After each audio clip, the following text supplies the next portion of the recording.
Boa noite, meus irmãos e irmãs. Estou aqui para mais um estudo da Palavra do Senhor. Continuando os estudos sobre Deus, não é? As partes de Cristo. Então, nós já estudamos a parte humana de Cristo, o corpo de Cristo. Já estudamos a parte espiritual chamado alma de Cristo, que é o Espírito Santo. Agora nós vamos estudar a parte espiritual de Cristo, que é o Pai Eterno. É o Deus Espírito, né? Então, em João, capítulo 8, ou melhor, capítulo 4, versículo 24, Jesus nos diz o seguinte: Deus é Espírito, e importa que o adorem em espírito e em verdade. Então, Deus é Espírito. Então, a gente está falando do Deus Pai, né? Então, vamos orar. Senhor, nosso Deus e Pai, obrigado por mais esse momento na sua presença. Eu te peço que o Senhor não deixe eu falar de mim mesmo, mas que eu fale tudo que o Senhor me mandou falar, colocar na minha boca. Abençoa cada um dos teus filhos que estão acompanhando esses estudos, que estão sendo edificados, tirando as suas dúvidas, assim como eu estou sendo edificada, estou sendo ensinada e estou também tirando as minhas dúvidas. Obrigado, Pai, porque o Senhor está nos revelando a sua palavra como ela realmente é. Assim eu te peço por tudo e agradeço no nome de Jesus. Amém. Então, vamos para o estudo. Quem é o Deus Pai? Este é o título do estudo de hoje. Quem é o Deus Pai?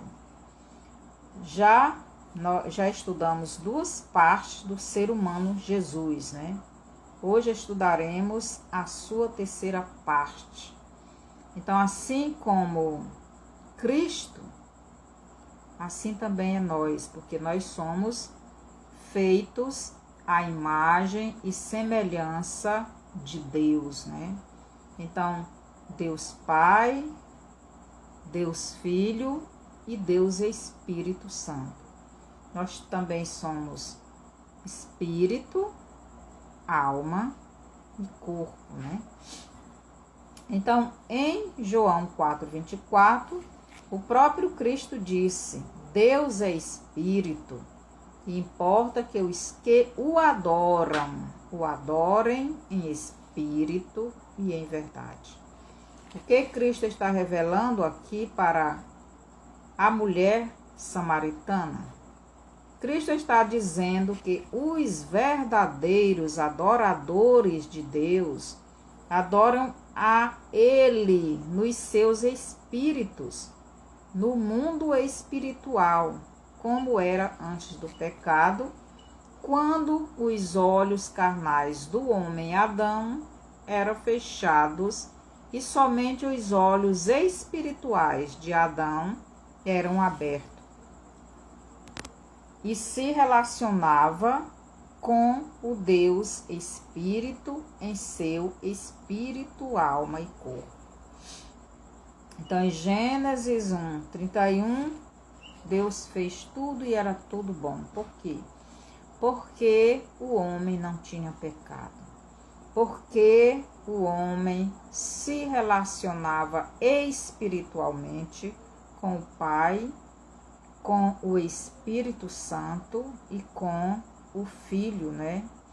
Porque nesse tempo Deus ainda não tinha se encarnado neste mundo como ser humano. Mas ele na eternidade, espiritualmente, já tinha o seu corpo espiritual. Então, Cristo está dizendo que os verdadeiros adoradores de Deus adoram a Ele nos seus espíritos. Então, é no nosso espírito que nós adoramos o Espírito de Deus, o Deus Pai, né? No mundo espiritual. Então, para adorarmos a Deus, temos que sair da nossa mente e irmos para o nosso coração. É no nosso coração, é no nosso espírito que Deus é adorado, porque é no nosso espírito, é o nosso espírito que já foi ressuscitado, que adora o Espírito de Deus, como era antes do pecado. Quando os olhos carnais do homem, Adão, não eram abertos, quando a mente de Adão tinha somente a mente de Deus, que é o Espírito Santo. Então, o Deus Espírito é o todo de Deus. É o Deus Espírito quem comanda a alma de Cristo, que é o Espírito Santo, que é a mente, e o corpo, parte terrena de Cristo. Assim como é o nosso espírito quem comanda a nossa alma e o nosso corpo. Então, em Romanos 10, do 9 ao 10, nos diz o seguinte, Romanos capítulo 10, versículo 10. Romanos 10, do 9 ao 10, nos diz assim: a saber, se com a tua boca confessares ao Senhor Jesus e em teu coração creres que Deus o ressuscitou dentre os mortos, serás salvo, visto que com o coração se crê para a justiça e com a boca se faz confissão para a salvação. Seja bem-vindo, Neto. Que o Senhor te abençoe. Então, é no nosso coração, no nosso espírito, que nós adoramos o Espírito do Pai, o Pai eterno, né? E é com o coração, o Espírito, quem dá, é o coração, o Espírito, quem dá o comando, a direção, para as outras partes, para a nossa alma e para o nosso corpo. Então, eu já expliquei que o Espírito é quem crê, como diz aqui, visto que com o coração se crê, o coração é o Espírito, para a justiça, e com a boca se confessa para a salvação. Então, o coração crê, a alma passa essa mensagem para o corpo, que vai confessar, que vai falar. Por isso, em Romanos 10, do 9 ao 10, Paulo disse: se com a tua boca confessares a Jesus e em teu coração creres que ele ressuscitou dentre os mortos, serás salvos. Visto que com o coração se crê para a justiça, se o coração não crê, se o seu espírito não crê em Cristo como Salvador, você não será justificado, não terá perdão de Deus, não será perdoado, não será considerado inocente, visto que com o coração se crê para a justiça e com a boca se faz confissão para a salvação. Portanto, é o coração que manda o comando para o resto do ser humano, para ele agir. Então, o coração, que é o espírito, manda a mensagem para a alma, para ela passar para o corpo. O Deus Espírito sempre dá a palavra para o seu Espírito colocar na boca de Cristo, que era o seu corpo humano ou terreno. João 12, vamos lá para João, capítulo 12, versículo do 49 ao 50.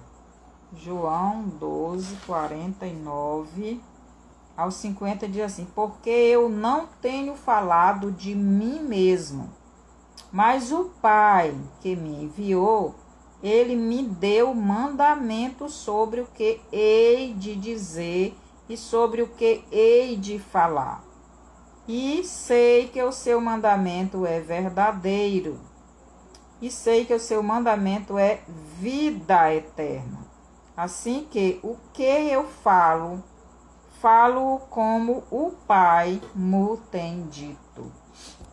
Então, a gente vê aqui que a parte que comanda o resto do nosso corpo, do nosso ser, é o nosso espírito. E é por isso que o espírito tem que crer antes da alma e do corpo agir. Tem que vir essa fé, seja em Deus, seja em qualquer outra coisa. Tem que vir essa fé do nosso espírito, que é chamado de coração. Em João 3,16, Deus, ele deu o filho dele. Por que o filho? Porque Cristo, com um corpo terreno, corpo criado da terra, chamada Maria, ele é filho, assim como nós. Nós somos criados por Deus. O corpo de Cristo, na terra chamada Maria, no ventre de Maria, que é comparado com a terra, foi criado por Deus. Por isso ele morreu. Deus é uma pessoa que, como os homens, tem três partes. Deus tem um corpo feito da terra chamada Maria. Deus tem uma alma, Espírito Santo ou mente.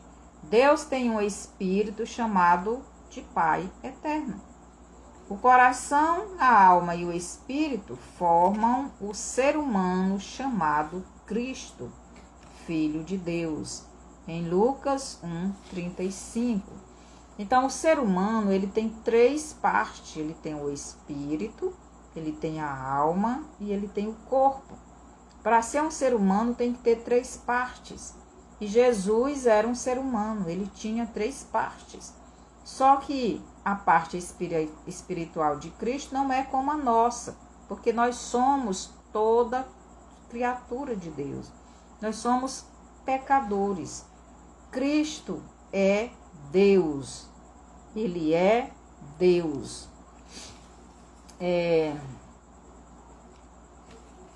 Então, continuando aqui, não é? O Espírito de Cristo é o mesmo Espírito do Pai, não é? Em João 10:30, Jesus diz: eu, ser humano, eu, corpo humano, eu, carne, eu, alma, eu, Espírito Santo, e o Pai, Espírito de Deus, Espírito, o meu Espírito, o Pai eterno, somos um só. Então, eu e o Pai somos um. Às vezes falamos com nós mesmos, assim como Deus, ele falava com ele mesmo. No Salmo 42, vamos para lá. No Salmo 42, versículos 5 e 11, Davi conversa com ele mesmo. Eu mesmo, às vezes, converso comigo mesmo. E assim é Deus, conversa com ele mesmo, em três pessoas. Então, Salmo 42, versículo 5, no dia assim: Por que estás abatida, ó minha alma? Por que te perturbas em mim? Espera em Deus, pois ainda o louvarei pela salvação da sua face. Davi aqui estava conversando com a alma dele, com a mente dele, com o pensamento dele. Então, Davi estava conversando com ele mesmo. Aqui no versículo 11 diz assim: Por que estás abatida, ó minha alma? E por que te perturbas dentro de mim? Espera em Deus, pois ainda o louvarei, o qual é a salvação da minha face e o meu Deus. Então, você não conversou com você mesmo nunca? Eu, às vezes, converso. Então, em 1 Coríntios 11, do 28 ao 29, Paulo está nos mandando falar com a nossa alma, ou mente, com o nosso íntimo. 1 Coríntios, vamos lá, 1 Coríntios 11, os versos do 28 ao 29, Paulo, ele diz o seguinte, 28 e 29. Examine-se, pois, o homem a si mesmo, e assim coma deste pão e beba deste cálice. Porque o que come e bebe indignamente, come e bebe para a sua própria condenação, não discernindo o corpo do Senhor. O corpo do Senhor, meu Deus. Então aqui Paulo está dizendo, examine a si mesmo. Você tem que examinar a sua mente. Se você não tem alguma coisa errada, você tem que procurar na sua mente, no seu coração, se você não tem algum pecado para você confessar. Então você tem que falar com você mesmo, procurar no seu íntimo, se não está alguma coisa fora do lugar, não é? Então Paulo está nos mandando falar com a nossa alma ou mente, com o nosso íntimo, para ver se não há em nós alguma coisa que está errada na nossa vida, se não tem algum pecado escondido para confessarmos a Cristo, né? 1 João 1,9, se confessarmos os nossos pecados, Ele, Cristo, é fiel e justo para nos perdoar os pecados e nos purificar de toda injustiça. Em Gênesis 1,26, o Deus Espírito, o Deus Pai, fala com Ele mesmo em 3 partes. E o que é que Deus fala? Em Gênesis 1:26. Deus, ele diz assim, o Deus Espírito: E disse Deus, façamos o homem à nossa imagem, conforme a nossa semelhança. Deus está falando para ele mesmo, em 3 partes. Espírito, alma e corpo. Só que na eternidade ele não tem um corpo terreno. Ele tem um corpo espiritual, o corpo que ele subiu ao céu, o corpo glorificado. Então aqui Deus está falando para ele mesmo em 3 partes. Façamos o homem à nossa imagem, conforme a nossa semelhança. Ou mente, né? Nossa semelhança. Ou melhor, com um corpo, uma alma e um espírito, que este espírito do homem, alma do homem e corpo do homem ande na nossa direção, ande no meu espírito, na minha alma e no meu corpo. Isso que Deus estava dizendo. Então Deus falou para ele mesmo, façamos o homem à nossa imagem, conforme a nossa semelhança. Em Gênesis 3:22, mais uma vez Deus fala para ele mesmo, ele fala com ele mesmo. Então disse o Senhor Deus, eis que o homem é como um de nós, sabendo o bem e o mal. Então, mais uma vez, Deus fala com ele mesmo, em 3 partes. Eis que o homem é como um de nós, uma parte nossa, né? Ele é como a parte terrena, a parte humana, a minha parte humana. Ele é como um de nós. Ele sabe o bem e o mal. Já expliquei isso aí, né?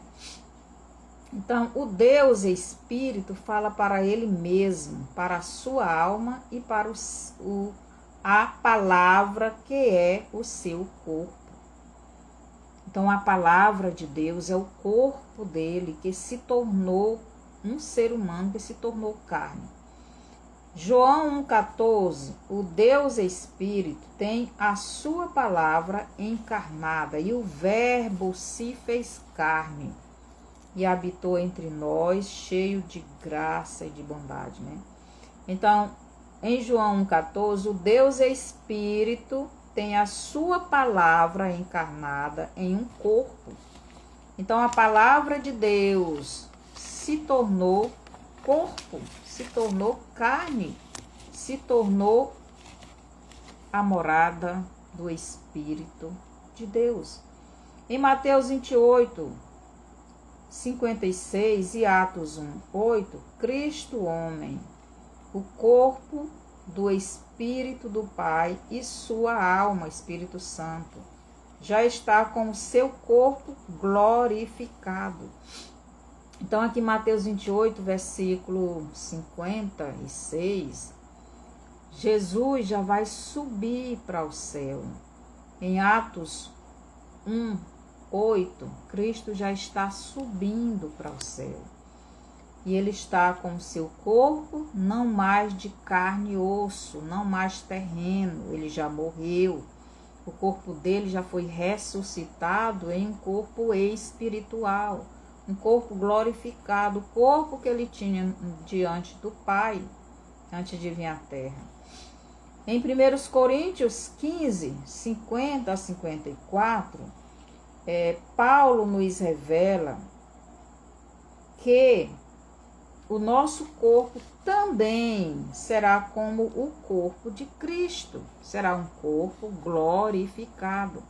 Será um corpo espiritual. Não mais morrerá e nem pecará nunca mais. O nosso corpo deixará também de ser terreno para ser espiritual. Em 1 Coríntios 15, do 20 ao 22, Paulo nos diz que Cristo foi as primícias dos que dormem, ou melhor, neste mundo e na eternidade, Cristo foi o primeiro a ressuscitar em um corpo glorificado para nunca mais morrer. Então, Cristo neste mundo e na eternidade, porque ele foi morto desde a fundação do mundo. Desde a fundação do mundo, ele já tinha este corpo glorificado, este corpo santo, né? Então, quando ele veio e se encarnou, aí aqui neste mundo de matéria, ele também recebeu o seu corpo santo e glorificado para nunca mais morrer. Em Lucas 11:50, Cristo fala dele mesmo como o primeiro profeta a morrer neste mundo pelas mãos dos descendentes da serpente. Lucas, capítulo 11, versículo 50. Cristo diz assim: às vezes a gente lê a Bíblia, mas não presta atenção. Deus não abriu o nosso olho, nosso entendimento, para a gente entender aquela passagem. Li isso aqui várias vezes, mas nunca tinha entendido. Mas depois que Cristo me deu uns estudos sobre o último profeta, né? Ele me deu o entendimento. Aqui Lucas 11, capítulo 11, versículo 50, ele diz assim: para que desta geração seja requerido o sangue de todos os profetas que, desde a fundação do mundo, foi derramado, Qual foi o profeta, o primeiro profeta que morreu desde a fundação do mundo? Desde que este mundo de matéria, mundo que saiu do espiritual e veio para a matéria, deste mundo governado por Satanás. Quem morreu desde a fundação deste mundo? O profeta chamado Cristo. Foi ele. Aqui no Apocalipse nos diz o seguinte. Apocalipse capítulo 13, versículo. Apocalipse 13, capítulo 13, versículo 8, nos diz o seguinte. Apocalipse 13, 8, nos diz assim.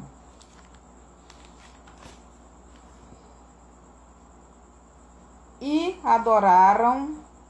adoraram-na todos os que habitam sobre a terra, esses cujos nomes não estão escritos no livro da vida do Cordeiro, que foi morto desde a fundação do mundo. O Cordeiro de Deus foi morto desde a fundação do mundo. Então, Cristo, o profeta que Moisés disse que viria, ele foi morto desde a fundação do mundo. E aqui Cristo está dizendo em Lucas 11:50, para que desta geração seja requerido o sangue de todos os profetas que, desde a fundação do mundo, foi derramado. Então, Cristo foi o primeiro a morrer pelos seres humanos, pela semente da serpente. Depois veio, em seguida de Cristo, Abel, né? Abel foi o segundo. E de lá para cá, muitos têm morrido pela semente da serpente. Então, a semente da serpente tem matado os filhos de Deus, os profetas de Deus. Em Lucas 11:51, o segundo a morrer pelas mãos dos filhos da serpente foi Abel, como eu já falei, né? Em Deuteronômio 18, Moisés disse que do meio dos judeus, o Deus Pai iria mandar um profeta que fosse como ele, Moisés. Então, Cristo é considerado, é comparado com Moisés, porque o ministério de Cristo é o mesmo ministério de Moisés. Moisés foi o libertador do povo, Jesus é o libertador do povo. Moisés é o que levou o povo para o deserto, para que esse povo fosse santificado, purificado, para que ele fosse com ele, Moisés, para a terra prometida. Cristo nos colocou neste mundo, que é um deserto, para nos purificar, nos santificar, para em breve ele nos levar à presença do Pai. Moisés, devido ao pecado dele, não levou o povo à terra prometida, mas Cristo não pecou e ele vai nos levar em breve. Este profeta era Cristo, que foi morto desde a fundação deste mundo, governado pelo maligno, porque Adão entregou o governo da humanidade e do mundo nas mãos da serpente. Lucas 4, do 5 ao 6, e Gênesis 3, 15 e 21. Então, Gênesis 3, 15, nós já estamos cansados de ouvir, né? Esse versículo, Deus falando para a serpente: porém inimizade entre ti e a mulher, entre a tua descendência e o seu descendente. Então, a tua descendência vai ferir o calcanhar dele, do descendente da mulher. Mas o descendente da mulher vai ferir a tua cabeça, quer dizer, vai tirar o teu governo. Tu vai matar o descendente da mulher, mas o descendente da mulher vai tirar o governo da humanidade e do mundo das tuas mãos. É isso que Deus disse para a serpente. Aqui em Lucas 4, do 5 ao 6, nos diz assim: então o diabo o levou à cidade santa e colocou-o sobre o pináculo do templo. E disse-lhe: se tu és o filho de Deus, lança-te de aqui abaixo, porque está escrito que aos seus anjos dará ordens a teu respeito, e tomar-te-ão nas mãos, para que nunca tropece em alguma pedra, né? Versículo 7. Disse-lhe Jesus: então,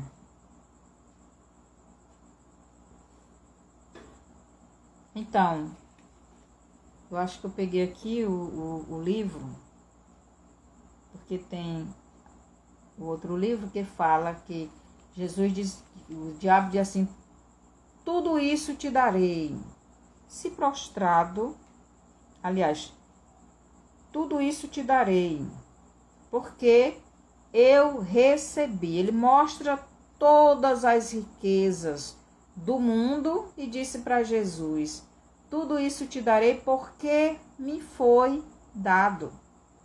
Então, se tu te prostrares e me adorares. Então, o diabo confessa que recebeu de Adão o governo do mundo e da humanidade.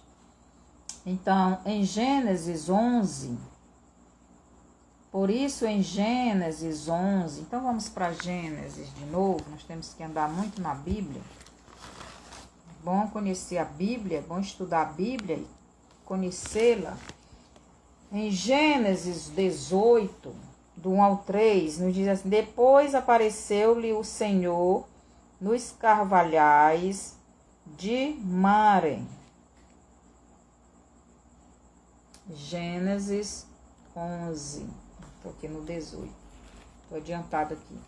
Gênesis 11, do 5 ao 9, nos diz assim. Depois não para o 18, senão fica quebrado aqui o negócio. Gênesis 11, do 5 ao 9, nos diz o seguinte: então desceu o Senhor para ver a cidade e a torre que os filhos dos homens edificavam. E disse: eis que o povo é um e todos têm uma mesma língua. Isto é o que começam a fazer, não havendo agora restrição para tudo o que eles intentarem fazer. Ei, desçamos e confundamos ali a sua língua, para que não entenda um a língua do outro. Então aqui o verso 7. O verso 7, Deus mais uma vez falando para ele mesmo, em 3 pessoas, Pai, Filho e Espírito. Ele diz: desçamos e confundamos ali a sua língua. Então vamos lá, vamos ver o que esses seres humanos estão fazendo aí embaixo. Vamos confundir a linguagem deles. Aqui em Gênesis 18, vamos para Gênesis 18, agora, do 1 ao 3, nos diz assim: depois apareceu-lhe o Senhor nos carvalhais de Mare, estando ele assentado à porta da tenda no calor do dia. E levantou os seus olhos e viu 3 homens em pé junto a ele. E vendo-os, correu da porta da tenda ao seu encontro e inclinou-se até a terra. E disse: meu Senhor, se agora tenho achado graça aos teus olhos, rogo-te que não passes de teu servo. Então, essa passagem, né? Aqui, e nós estamos ainda Gênesis 18, 1 ao 3 e do 18 ao 22. Deixa eu ler logo 18 ao 22. Visto que Abraão certamente virá a ser um grande e poderosa nação, e nele serão benditas todas as nações da terra, porque eu o tenho conhecido e sei que ele há de ordenar seus filhos e a sua casa depois dele, para que guardem o caminho do Senhor, para agir com justiça e juízo, para que o Senhor faça vir sobre Abraão o que acerca dele tem falado. Disse mais o Senhor: portanto, o clamor de Sodoma e Gomorra se tem multiplicado, e porquanto o seu pecado se tem agravado muito, descerei agora e verei se com efeito tem praticado segundo o seu clamor, que é vindo até mim. Caso contrário, eu saberei. Então viraram aqueles homens os rostos dali e foram-se para Sodoma. Mas Abraão ficou ainda em pé diante da face do Senhor. Então, essas duas passagens, né? Gênesis 18, 1 ao 3. Aí o Senhor, o Pai, o Espírito Santo e o Filho em uma pessoa, num corpo espiritual, que estava materializado, ele não estava encarnado, mas materializado, veio visitar Abraão e dar notícia para Abraão de que Abraão iria ser pai. E também ele veio ver como é que estava Sodoma e Gomorra. Ele veio ver, ele veio até aquela cidade. Então, ele desceu do céu materializado em uma pessoa chamada Cristo e falou com Abraão e desceu para Sodoma e Gomorra para exercer juízo. Então, o juízo quem exerce é o Pai eterno. O Filho é Salvador, o Espírito convence o homem, o Pai é juízo. Então, quem exerceu o juízo sobre Sodoma e Gomorra foi o Pai eterno. Mas ele veio materializado até Abraão para dar notícia para Abraão, e de lá desceu para Sodoma para ver como estava aquela cidade. Assim o texto nos relata. O próprio Deus se materializou como um ser humano, e ele mesmo, como homem, visitou a Abraão, seu servo, para lhe dar notícia de que ele, Abraão, iria ter um filho de Sara, o filho prometido por ele, Deus.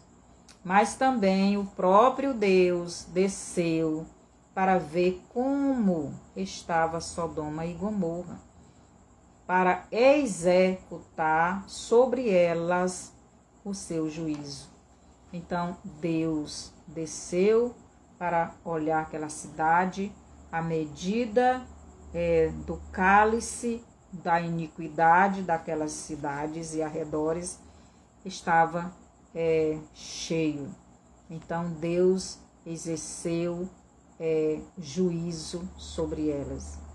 Então em Gênesis 32, do 24 ao 28, nos diz o seguinte. Gênesis 32, do 24 ao 28, nos diz o seguinte: Jacó, porém, ficou só e lutou com ele um homem até o raiar do dia.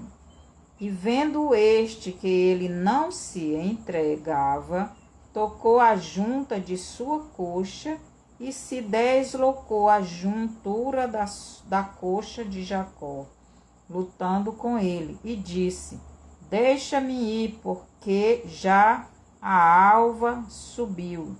Porém ele disse: não te deixarei ir, se não me abençoares.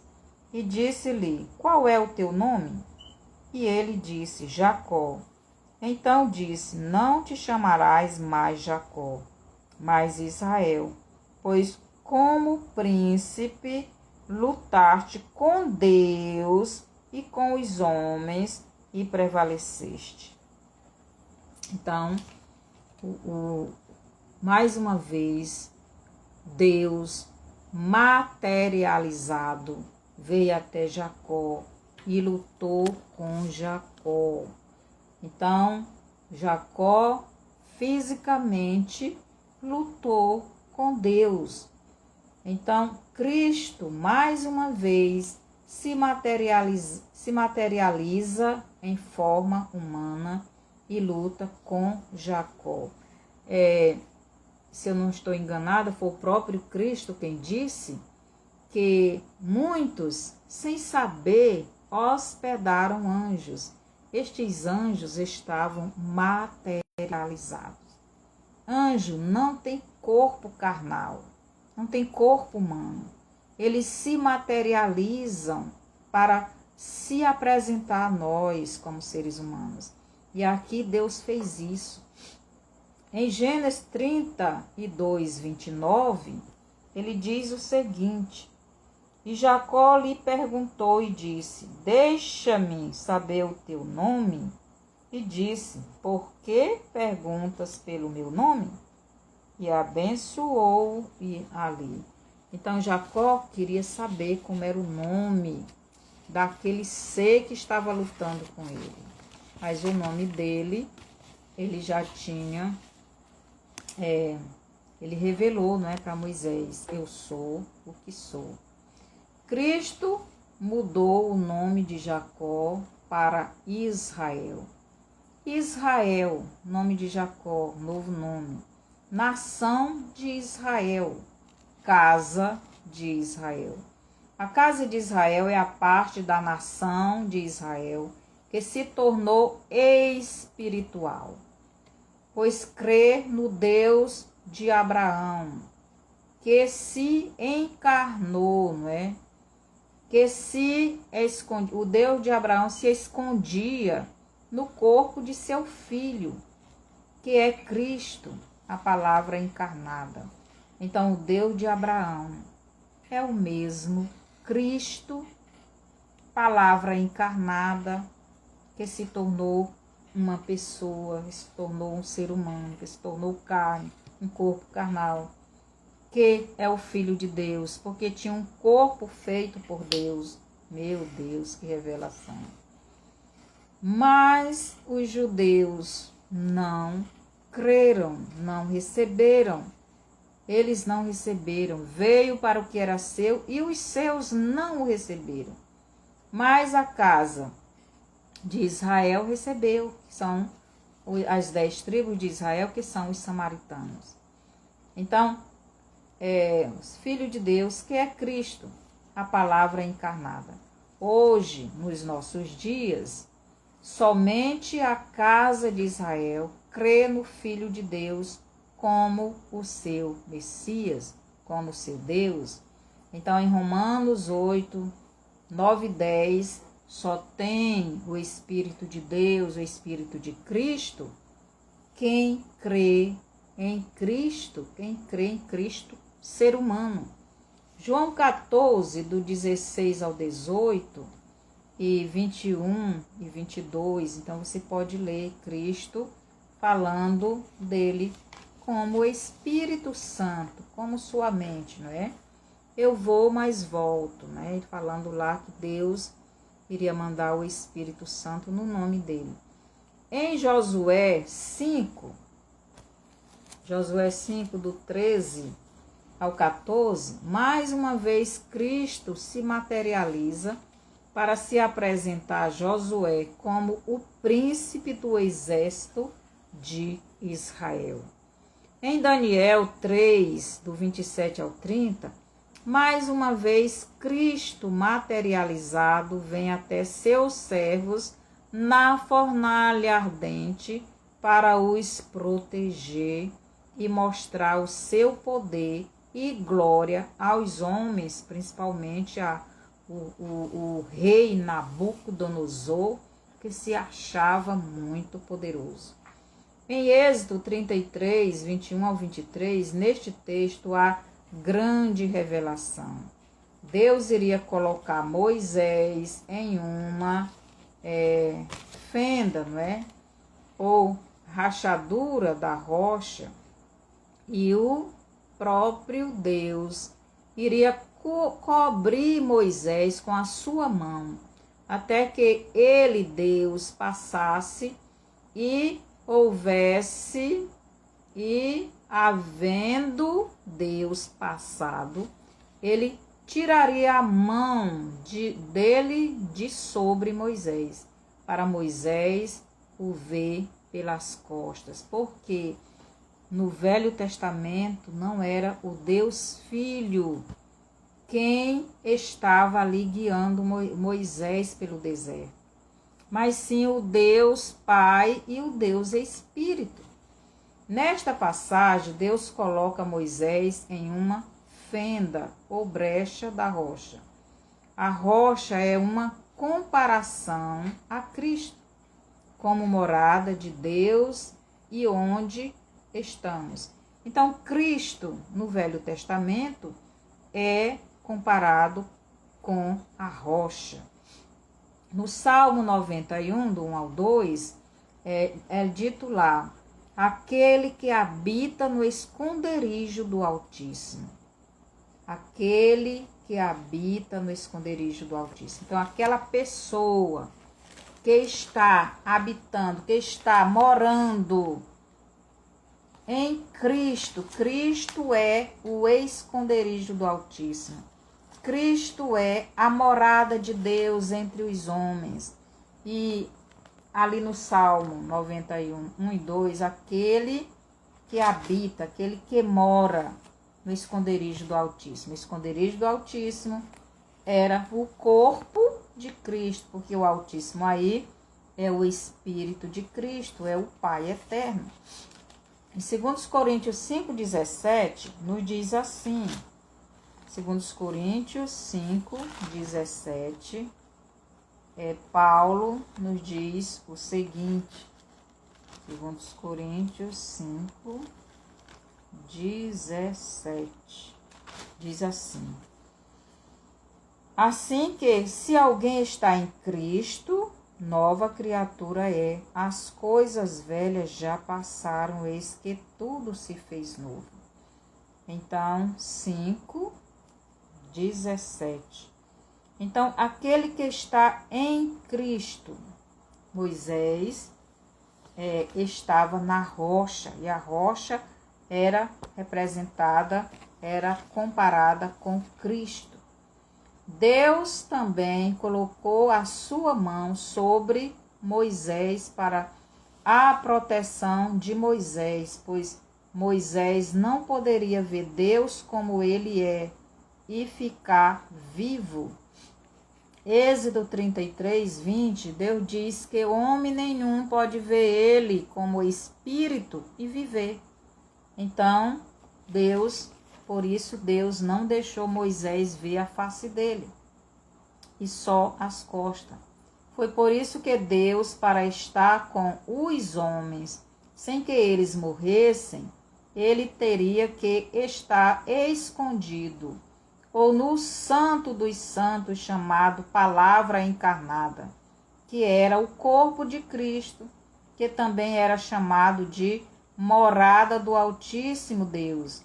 Era chamado de templo, onde o Altíssimo morava, onde o Altíssimo se escondia aqui na terra, para estar com os homens. Salmo 91, e João 2, do 19 ao 21. Então vamos lá.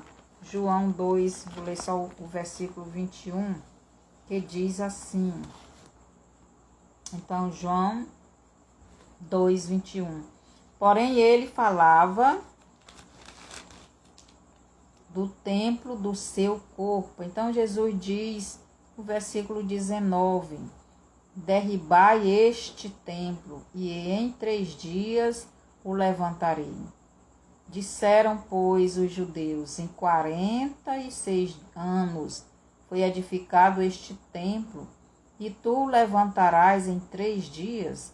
Porém, ele falava do templo do seu corpo. Então, Cristo estava dizendo que o corpo dele era o templo de Deus, era a morada de Deus, onde Deus se escondia na terra, onde Deus habitava com os homens.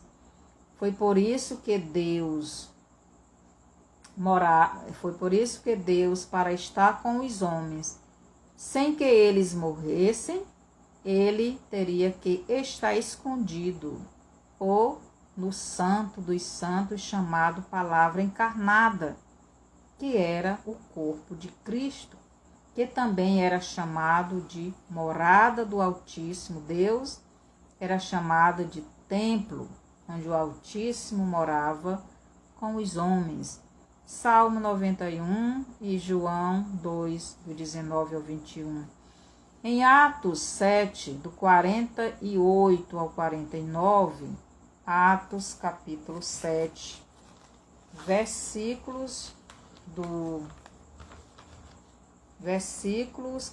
Atos 7, versículos do 48 ao 47, nos diz o seguinte. 48 ao 47, ou 48 ao 49, nos diz assim.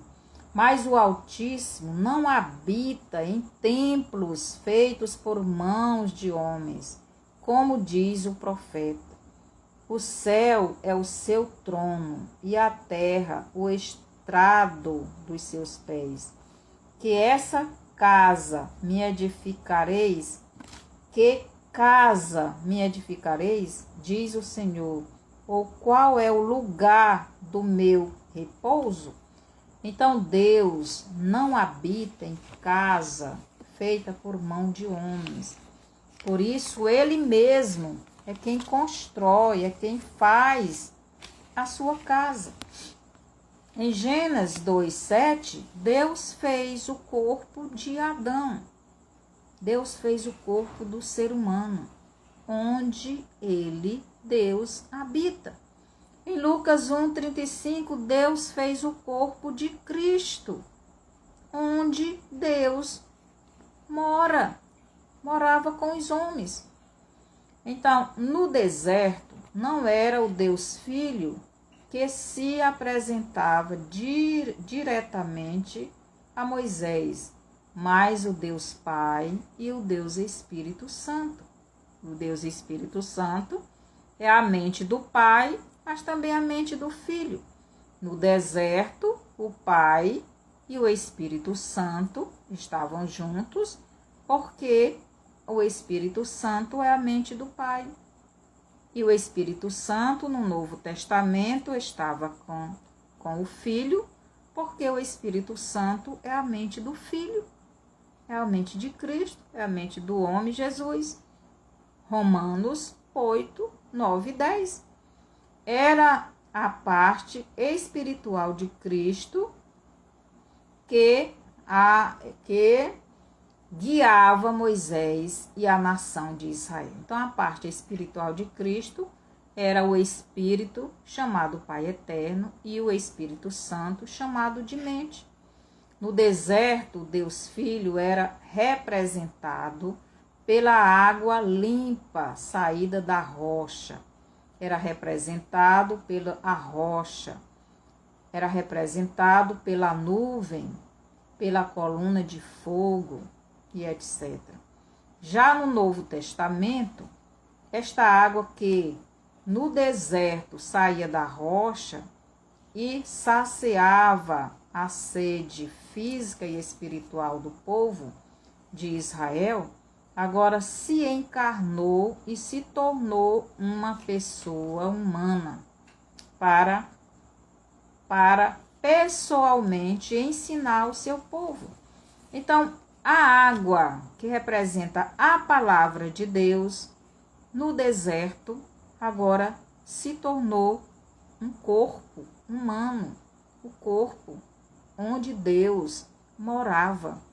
Aí a gente lê em João 6:45, nos diz assim, Cristo nos diz assim, né? João 6:45.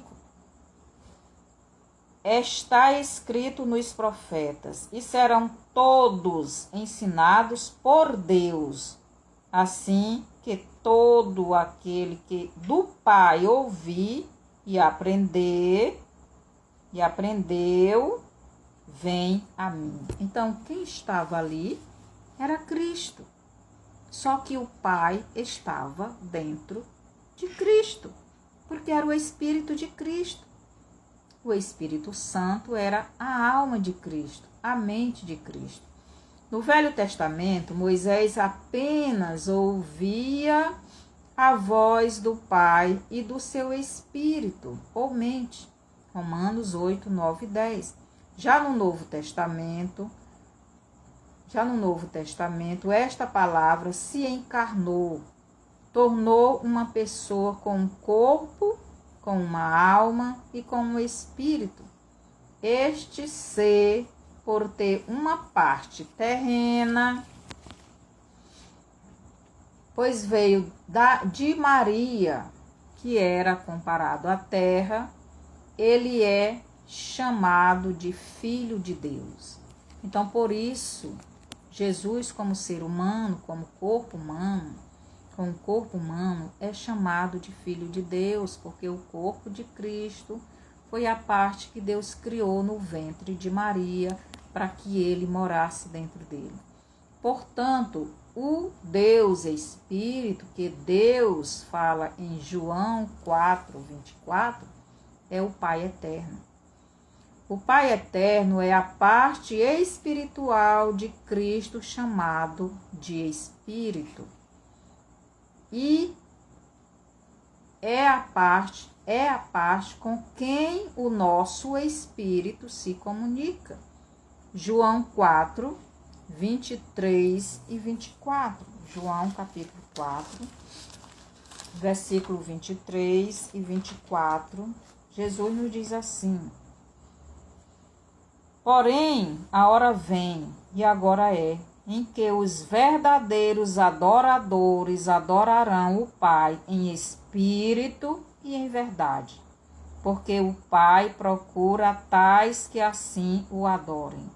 Deus é espírito, e importa que os que o adorem em espírito e em verdade. Então, o nosso espírito adora o Pai, o Espírito de Deus. A alma de Cristo, ou Espírito Santo, Romanos 8, 9 e 10, é a parte de Cristo que se comunica com a nossa alma, ou mente.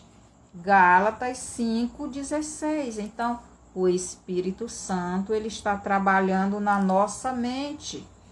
Então, a parte de Cristo que trabalha na nossa mente é a mente de Cristo, que é o Espírito Santo.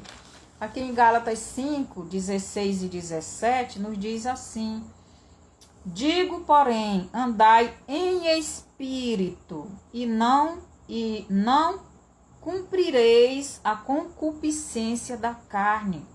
Concupiscência da carne, mente caída. Porque a carne luta contra o espírito e o espírito contra a carne. E estes opõem-se um ao outro para que não façais o que quereis. Então a luta da alma de Cristo, da alma de Deus, está na nossa alma, na nossa mente, lutando para tirar a carne, fechar os olhos carnais que nos foi aberto depois do pecado, que é as obras da carne, aquilo que veio do diabo, né? O corpo de Cristo é a parte de Cristo que se comunica, que se relaciona com o nosso corpo. Então, Cristo, quando esteve aqui como ser humano, pessoalmente, corpo, ele se comunicava, ele falava, ele interagia com os discípulos, com os apóstolos e com todos aqueles que tiveram o privilégio de estar com ele. Mas ele vai voltar em breve para este mundo e nós vamos ter o privilégio de novamente ter esta comunhão com ele. Neste mundo terreno, para Deus se revelar a nós, ele se revela com um corpo como o nosso. Já no mundo espiritual, ele se revela com um corpo de glória, com um corpo espiritual. Em 1 Coríntios 15, 44 e 45. Então vamos lá para 1 Coríntios 15, 44 ao 49. O tempo já está avançado, mas já estou quase encerrando. É porque é bom falar bem direitinho, lendo para ser compreensível. Versículo 44. Semeai-se corpo natural, ressuscitará corpo espiritual. Se há corpo natural, também corpo espiritual. Assim está também escrito: o primeiro homem, Adão, foi feito alma vivente, o último Adão, espírito vivificante. Mas não veio primeiro o espiritual, senão o natural, e depois o espiritual.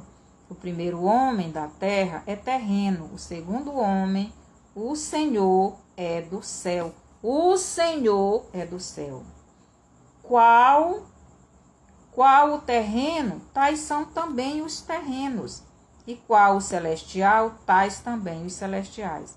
E assim como trouxemos a imagem do terreno, assim traremos também a imagem do celestial.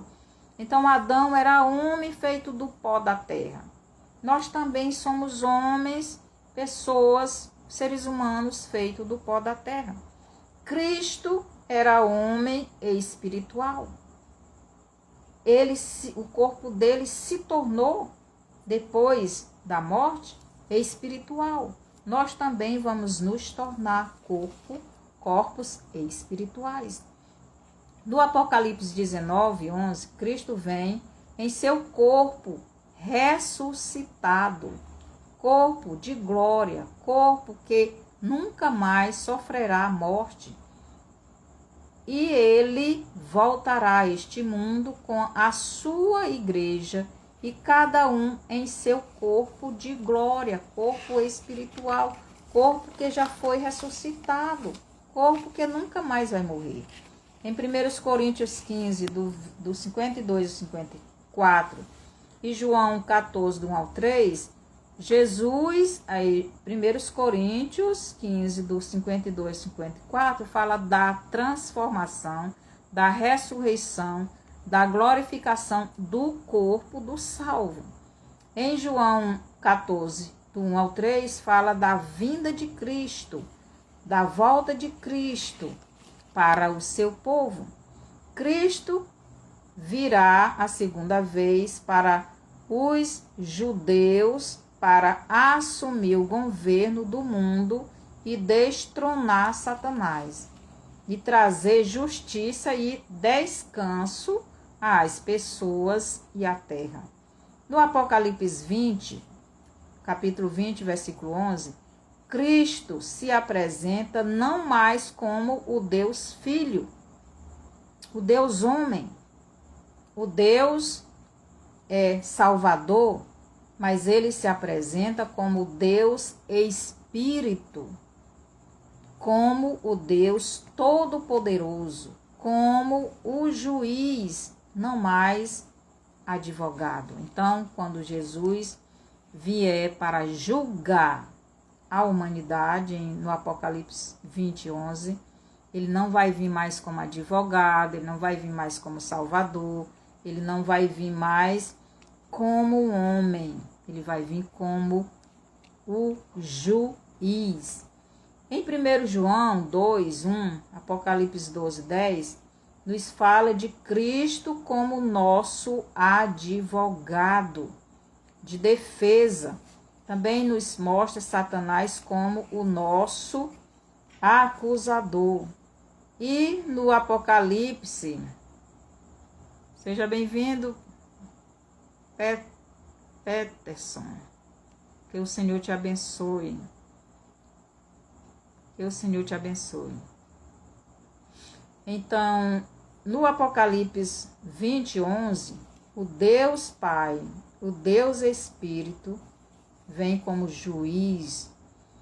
Em João 8, do 15 ao 16 e 3, 17, Cristo não condena ninguém. Cristo não é juiz, e sim salvador. Em João 3, do 18 ao 20, quem nos condena é nós mesmos.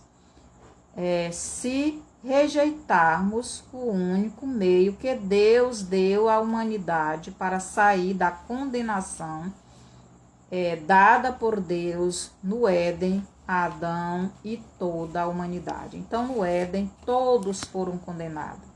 Mas em Cristo, somente em Cristo podemos ser libertos. Somente eu e você somos responsáveis pela nossa condenação ou libertação, dependendo da nossa escolha neste mundo. Se escolher Cristo como nosso Salvador e Senhor, ou se rejeitá-lo, né? Em João 8, do 15 ao 16, Cristo disse que a ninguém julga. E em João 3,17, ele disse que veio salvar e não condenar ninguém.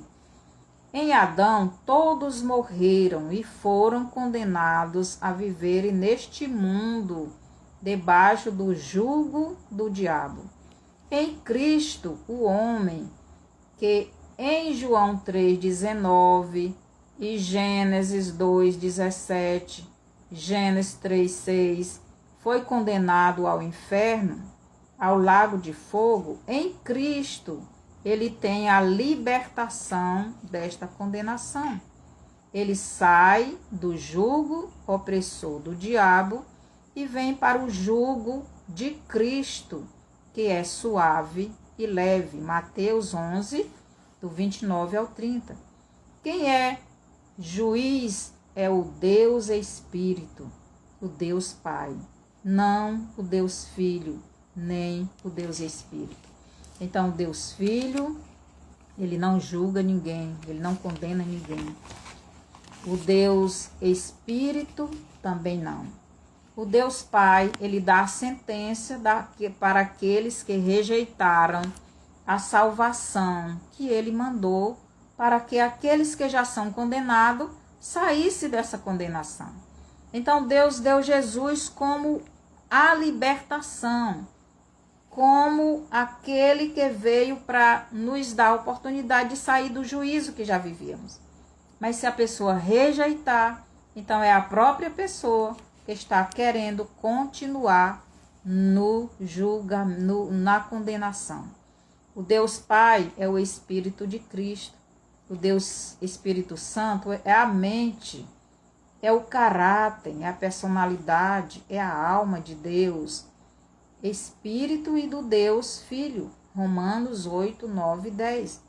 O Deus Filho é o Verbo encarnado, é a palavra que se tornou um corpo humano, que se tornou a morada do Deus Espírito e da alma de Cristo, a mente, o caráter, a personalidade. Romanos 8, 9 e 10. Agora eu pergunto para você, e você A quem pertence? Você pertence a Cristo, ao Deus Pai, ao Deus Espírito, ao Deus Filho, ou pertence a Satanás? Quem está na condenação, quem rejeita Cristo, está na condenação e não vai para o céu, porque já é condenado. Então, o julgamento de Deus não é para condenar, porque você já é condenado. O julgamento de Deus é para saber em qual parte do lago de fogo você vai ficar. Se o lugar mais quente, mais frio, mais atormentado, menos atormentado, não, Deus já deu a condenação quando Adão pecou. Mas Deus também deu a solução para você sair dessa condenação. Porque Deus é misericordioso. E Deus é amoroso. E Deus é bondoso. E Ele não quer que ninguém vá para o inferno. Por isso Ele deu Jesus. Ele se encarnou. Ele veio a este mundo. Neste mundo Ele nos ensinou a palavra. Neste mundo Ele, como ser humano, o corpo dele morreu, derramou o sangue dele para que esse sangue nos purificasse. Se você não tem Cristo e quer receber Cristo agora, ore comigo. Antes, mande esse vídeo aí para outras pessoas, essa live.